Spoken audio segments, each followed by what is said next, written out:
আসসালামু আলাইকুম। পঞ্চম শ্রেণীর গণিত বই নিয়ে তোমাদের সাথে ধারাবাহিকভাবে আলোচনা করছিলাম। তার ধারাবাহিকতা এখন চতুর্থ অধ্যায় শেষ পৃষ্ঠা নিয়ে আলোচনা করব, 62 নম্বর পৃষ্ঠা। নিজে করি এখানে আমাদেরকে কিছু অঙ্ক দিয়েছে, আমরা অঙ্কগুলো দেখব এবং বোঝার চেষ্টা করব। তোমরা আমাদের চ্যানেলের ভিডিওগুলো অনেক বেশি দেখো, তার জন্য তোমাদেরকে অসংখ্য ধন্যবাদ। 1 নম্বরে বলেছে সঠিক উত্তরের পাশে টিক চিহ্ন দেই। দেখো এখানে এই যে আমাদের একটা মিশ্র ভগ্নাংশ দিয়েছে, এটার সাথে মিলবে কোনটা? তা আমরা জানি আমাদেরকে যদি এভাবে দিয়ে থাকে তাহলে আমরা কি করি, আমরা সব সময় হরকে এক দ্বারা এখানে পাশে যেটা থাকবে এটা দ্বারা কি করব, গুণ করব এবং উপরেরটার সাথে যোগ করব। তাহলে যদি করো 5 কে 5, 5 এর সাথে কত, 5 এর সাথে হলো 12। তো উপরে কি 12 আছে? নাই, তাহলে এটা উত্তর হবে না। এরপর এটা করব 5 দুগুণে 10, 10 এর 2 12। তো উপরে কি 12 আছে? নাই, তাহলে এটাও হবে না। 3 5 15, 15 আর উপরে 2 তাহলে 17, তাহলে নিচে 5 উপরে 17, এটার সাথে মিলে যাচ্ছে, তাহলে উত্তর হবে ঘ নম্বরটা। 2 নম্বরটা দেখো, নিচের কোনটি সবচেয়ে বড়? আমি তোমাদেরকে ঘুরিয়ে পেঁচিয়ে বলবো না, একেবারে সহজ করে বলার চেষ্টা করছি, তোমরা একটু ভালো করে খেয়াল করো। এখানে 2টা নিয়ম হয় সাধারণত। লব যদি একই থাকে তাহলে হর নিয়ে আমাদের কাজ করতে হয়, মানে উপরেরটা যদি একই থাকে তাহলে এটা নিয়ে তো কিছু করার নেই, এটা একই হয়ে গেছে। এটা দিয়ে আমরা বুঝতে পারবো না কোনটা ছোট কোনটা বড়, তখন আমাদেরকে নিচেরটা সাহায্য নিতে হয়, মানে হরের সাহায্য নিতে হয়। আমরা এখান থেকে দেখবো আমাদের লব কোনটা ছোট, যেটা ছোট হবে সেটা বড় হবে। মনে রাখবে লবের ক্ষেত্রে হয় যেটা ছোট, তার মানে উত্তর হবে তার বিপরীতটা, যে সেটা বড়। তাহলে এখানে সবচেয়ে ছোট হলো 4, তাহলে উত্তর হবে এটা। যখন বড়টা বলবে, হরের ক্ষেত্রে যেটা সবচেয়ে ছোট সেটা সবচেয়ে উত্তর হবে বড়। 3 নাম্বার যদি দেখি, আমরা যদি এটা কাটি, 28 কে 28, 28 দুগুণে 56, তাহলে এটা কোথায় আছে? এখানে। 2 নাম্বার আমাদেরকে বলেছে হিসাব করি, আমাদেরকে এগুলা করতে হবে। 2 ভাগের 9, 12 ভাগের 5, আমরা এগুলো হিসাব করব, এগুলো খুবই সহজে আমরা করতে পারবো। প্রথমে দেখো আমরা কি করব, আমরা দোনোটাকে একটা নির্দিষ্ট সংখ্যা দিয়ে গুণ করে নিচেরটাকে মিলানোর চেষ্টা করব। তো আমরা কি করলাম, 9 কে 5 দিয়ে গুণ করলাম, 5 কে 9 দিয়ে গুণ করলাম। শুধু নিচেরটা গুণ করলে হবে না, উপরটাকেও গুণ করতে হবে। তো 9 কে যদি 5 দিয়ে গুণ করো, 5 নং 45, 45 লিখলা। 2 কেও যদি 5 দিয়ে গুণ করো, 5 দুগুণে 10, 10 লিখলা। 5 কে যদি 9 দিয়ে গুণ করো, 5 নং 45, আর 12 কে যদি 9 দিয়ে গুণ করো, তাহলে 9 12 108। এরপর দোনোটা যখন একই হয়ে গেছে, আমাদের লসাগু নিতে আর কোনো কষ্ট হবে না, আমরা দুইটা একই লসাগু নিলাম। 45 কে 45 দিয়ে ভাগ করলে এদিকে 10 আর এদিকে 108, তাহলে উপরে হলো 118 আর নিচে হলো কত, 45। তা আমরা যদি এটাকে করি, তাহলে ভাগ করার পর 45 দুগুণে 90 আর নিচে থেকে যায় কত, 28। তাহলে আমরা যদি করি তাহলে আমাদের উপরে 28 হবে, এদিকে 45 হবে। তাহলে 45 থেকে 45 দুগুণে 45 দুগুণে 90, 90 সাথে 28 যোগ করলে আমাদের উত্তর আসবে। তো এইভাবে করে তোমরা এটা করতে পারো। এখানে প্রথমটা যদি আমরা দেখি, 3 সমস্ত 1 ভাগের 3, আর এদিকে হলো 2 সমস্ত 4 ভাগের 9। তাহলে এটা আমরা করব। এখন আমরা কি করলাম, 3 3 9, 9 আর উপরে 1 যোগ করলে 10, তাহলে 10, 9 দুগুণে 18, 18 আর 4 হবে 22, 22 লিখলাম। এখন নিচেরটা আমাদেরকে মিলাতে হবে। আমরা কি করলাম, এটাকে 3 দিয়ে গুণ করলাম, শুধু এক সাইডেরটাই করলাম, 3 দিয়ে গুণ করলাম, তাহলে 3 10 30, আর এদিকে 3 3 9। তাহলে দুটোটা যখন 9 মিলে গেল, তাহলে আমরা একটা লসাগু নিতে পারলাম 9, আর 9 এদিকে তাহলে হবে 30 আর এদিকে হবে 22। কীভাবে? আমরা জানি নিচেরটা দিয়ে নিচেরটাকে ভাগ করতে হয়, উপরেরটা দিয়ে যোগ করতে হয়। 9 কে 9 দিয়ে ভাগ করলে 0, আর 0 সাথে 30 যোগ করলে 30। 9 কে 9 দিয়ে ভাগ করলে 0, আর 22 দিয়ে যোগ করলে 22ই হবে। তাহলে উপরে হলো 30 আর 52, মানে উপরে 52, নিচে 9। তো চাইলে আমরা এটাকে সমস্ত আকারে লিখতে পারি। কিভাবে? প্রথমে 9 কে 52 দিয়ে ভাগ করলে 5 নং 45, তাহলে এখানে হবে 5, এদিকে হবে 9। 5 নং 45, 45 আর সাথে যোগ করলে 52। তাহলে এরপর আমরা যদি 3টে নম্বরটা দেখি, এখানে 2 ভাগের 9, 12 ভাগের 5, আমরা এটা করব। তাহলে এখানে যদি লিখো, প্রথমে দেখো আমরা 9 আর এদিকে 5 ওই সেম আগের মতো করে মিলালাম। এদিকে তাহলে 5 দিয়ে গুণ করলাম, 5 নং 45, আর এদিকে করলাম 5 দিয়ে, 5 দুগুণে 10। এটার মধ্যে হলো যে নিচে সেম আগের মতো করলাম, 5 নং 45, আর উপরে হলো যে 12 কে 5 দিয়ে গুণ করলে 108। তো এখানে দেখো আমরা যদি 45 কে 45 দিয়ে ভাগ করি, 45 কে 45 দিয়ে ভাগ করলে কত হবে, 0 হবে। 0 কে 10 দিয়ে যোগ করলে 10ই হবে। বিয়োগ চিহ্ন ছিল তাই বিয়োগ চিহ্ন দিলাম। 45 কে 45 দিয়ে ভাগ করলে 0, 0 কে 108 দিয়ে যোগ করলে 108ই হবে। তাহলে এখানের মধ্যে হলো যে কি, 10 থেকে যদি 108 যায় তাহলে হবে -98 আর ডিভাইডেড 45, তার মানে -98/45। 4 নাম্বারটা যদি দেখো এখানের মধ্যে 3 সমস্ত 1/6 বিয়োগ 2 সমস্ত 1/10, তাহলে আমরা যদি এটা করি, আমরা আগে সমস্তটা ভেঙে ফেলি। 6 নং 3 6 18, 18 আর 1 যোগ করলে 19, 19 লিখলাম, বিয়োগ চিহ্ন ছিল বিয়োগ চিহ্ন দিলাম। 10কে এটার সাথে গুণ করলে 10 দুগুণে 20, 20 আর 1 যোগ করলে 21 লিখলাম। এখন আমরা এটা মিলাবো, এদিকে আমরা 30 দিয়ে মিলাতে পারি। 6কে 5 দিয়ে গুণ করলাম, 5 6 30, 19কে যদি আমরা 5 দিয়ে গুণ করি তাহলে 5 19 95। নিচে এটা করলাম, এখানে 10কে আমরা 3 দিয়ে গুণ করলাম, 3 10 30, 30 লিখলাম। উপরটাকে 3 দিয়ে গুণ করলে 3 21 63। আমাদের হরটা মিলে গেল, তাহলে আমরা হর একটা, দোনোটা একই মিলে গেলে আমরা একটা লিখতে পারি। তাহলে 30, 30কে 30 দিয়ে ভাগ করলে কত হবে? 0। 0কে 95 দিয়ে যোগ করলে 95, বিয়োগ চিহ্ন বসালাম।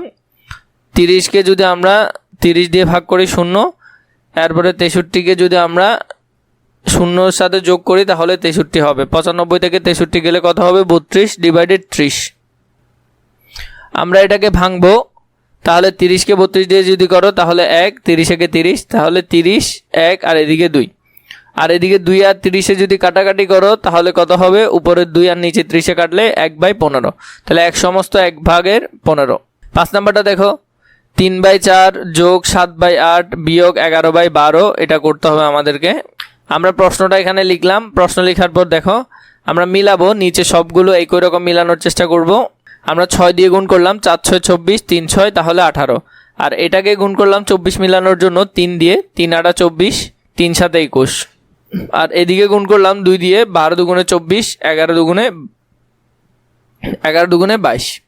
তাহলে এখানে সবগুলো 24 হয়ে গেছে। আমরা এই 24 থেকে একটা লসাগু নিলাম 24, 24কে 24 দিয়ে ভাগ করলে 0, 1 দিয়ে যোগ করলে 18, যোগ চিহ্ন ছিল যোগ চিহ্ন বসালাম। 24কে 24 দিয়ে ভাগ করলে 0, 1 দিয়ে যোগ করলে 21, বিয়োগ চিহ্ন বসালাম।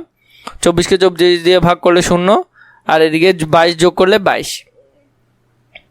এরপরে এই দুইটা যোগ আকারে 8 আর 1 9, 9 বসালাম, 2 আর 1 3, 3 বসালাম। তাহলে 39 থেকে যদি 22 যায় তাহলে আর কত থাকে? 17 থাকে, তাহলে 17/24 থাকে। আমরা যদি 6 নাম্বারটা দেখি, 6 নাম্বারটা দেখো, 1 সমস্ত 1/3 যোগ 3 সমস্ত 1/4 বিয়োগ 2 সমস্ত 5/6 বিয়োগ 3/4, তাহলে এটা লিখলাম। আমরা এখানের মধ্যে আগে সমস্তটা ভাঙাই, 3 একে 3, 3 আর 1 4, 4 লিখলাম। 3 4 12, 12 আর 1 13, বিয়োগ লিখলাম। 6 6 দুগুণে 12, 12 আর 5 17, 17 লিখলাম। এরপরে এদিকে 3/4 আছে, 3/4 লিখলাম। এবার আমরা সবগুলো মিলাবো। 3কে 4 দিয়ে গুণ করলে 3 4 12, এরপরে তাহলে 4 4 16 হয়ে যাবে। এটাকে 3 দিয়ে গুণ করলে 3 4 12, 12 মিলল।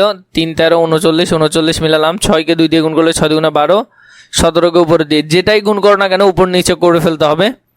34 হলে 17 দুগুণে 34। এরপরে এটাকে যদি আমরা 3 দিয়ে করি, 3 4 12, 12 মিলল। 3 3 9 9, তাহলে সবগুলো 12, আমরা 12 লিখলাম এখানে নিচে লসাগু, কারণ সবগুলো লসাগুই 1। এটা আর এটা যদি যোগ করো, যোগ করলে হলো 55। এরপর বিয়োগ 34 বিয়োগ 9, 34 আর 9 যদি যোগ করো তাহলে হলো 43। তাহলে 55 থেকে 43 গেলে আর থাকে 12, নিচেও 12 উপরে 12, তাহলে 12 12 কাটলে 1, তাহলে উত্তর হবে 1। এরপর 9 নম্বরটা দেখো, 3 সমস্ত 3/4 মিটার ও 2 সমস্ত 1/3 মিটার দৈর্ঘ্যের দুটো ফিতা একত্রে কত মিটার? তাহলে আমাদেরকে একত্রে বলছে, তার মানে এই দুইটা যোগ করতে হবে। তো অনেকটা আগের অঙ্কগুলোর মতোই সোজা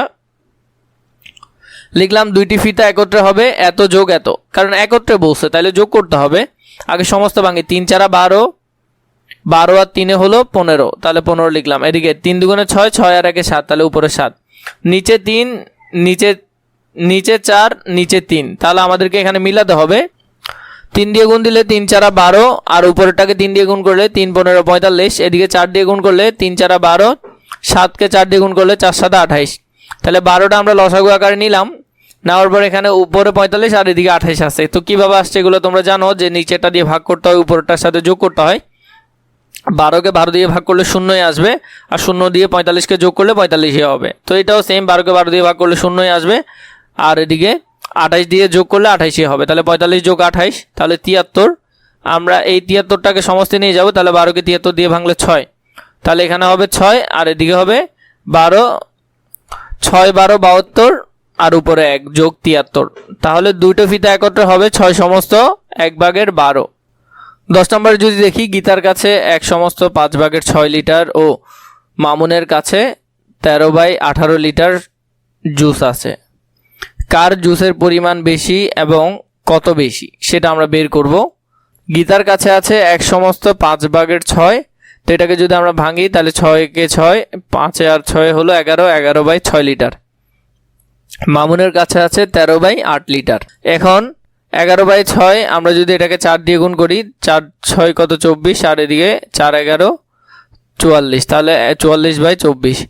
আর আমরা যদি এটা করি তাহলে 13কে আমরা 3 দিয়ে গুণ করতেছি, 3 8 24 আর 3 13 39। একটা জিনিস খেয়াল করো, আমরা এখানে হর মিলালাম। কি মিলালাম? হর। তো আমরা জানি লবের মধ্যে যেটা বড় হয় সেটাই বড়। লবের মধ্যে কি হয়? যেটা বড় হয় সেটাই বড়। তাহলে এখানে এটা বড়, তাহলে এটাই বড় হবে। যেহেতু সমহর বিশিষ্ট ভগ্নাংশগুলোর মধ্যে যে ভগ্নাংশের লব বড় সেই ভগ্নাংশটি বড়, তাহলে এখানে 44টাই কি হবে? বড় হবে। তাহলে 44/24 এটা বড়। সুতরাং গীতার জুসের পরিমাণ বেশি। আবার গীতার জুস বেশি আছে কতটুকু সেটা আমরা বের করব। তাহলে বিয়োগ করতে হবে 44/24 আর এদিকে 39/24 বিয়োগ করলাম আমরা। 24 দোনোটা হর সেম, হর নিলাম।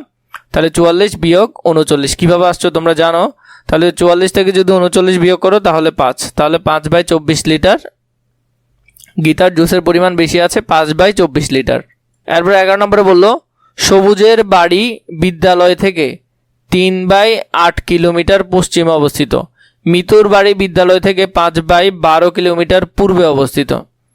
দেখো এটা হলো বিদ্যালয়, এখান থেকে সবুজের বাড়ির দূরত্ব 3/8 আর মিতুর বাড়ির দূরত্ব হলো 5/12। প্রথমে আমাদেরকে বলছে সবুজের বাড়ি থেকে মিতুর বাড়ির দূরত্ব কত, মানে এখান থেকে এতটুকু কত, তাহলে এটা কি করতে হবে? যোগ করতে হবে। সবুজের বাড়ি থেকে মিতার বাড়ির দূরত্ব, তাহলে 3/8 আর 5/12 যোগ করতে হবে। তাহলে আমরা মিলালাম, 8কে যদি 3 দিয়ে গুণ করি 3 আর 24, 12কে যদি 2 দিয়ে করি 12 দুগুণে 24, তাহলে উপর নিচ গুণ করলাম, 3 3 9 হয়ে গেল, আর এদিকে 5 দুগুণে 10 হয়ে গেল, 9/24 আর এদিকে হলো 10/24।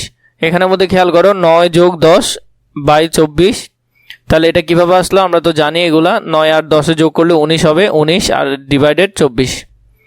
সবুজের বাড়ি থেকে মিতার বাড়ির দূরত্ব হলো 19/24 কিলোমিটার।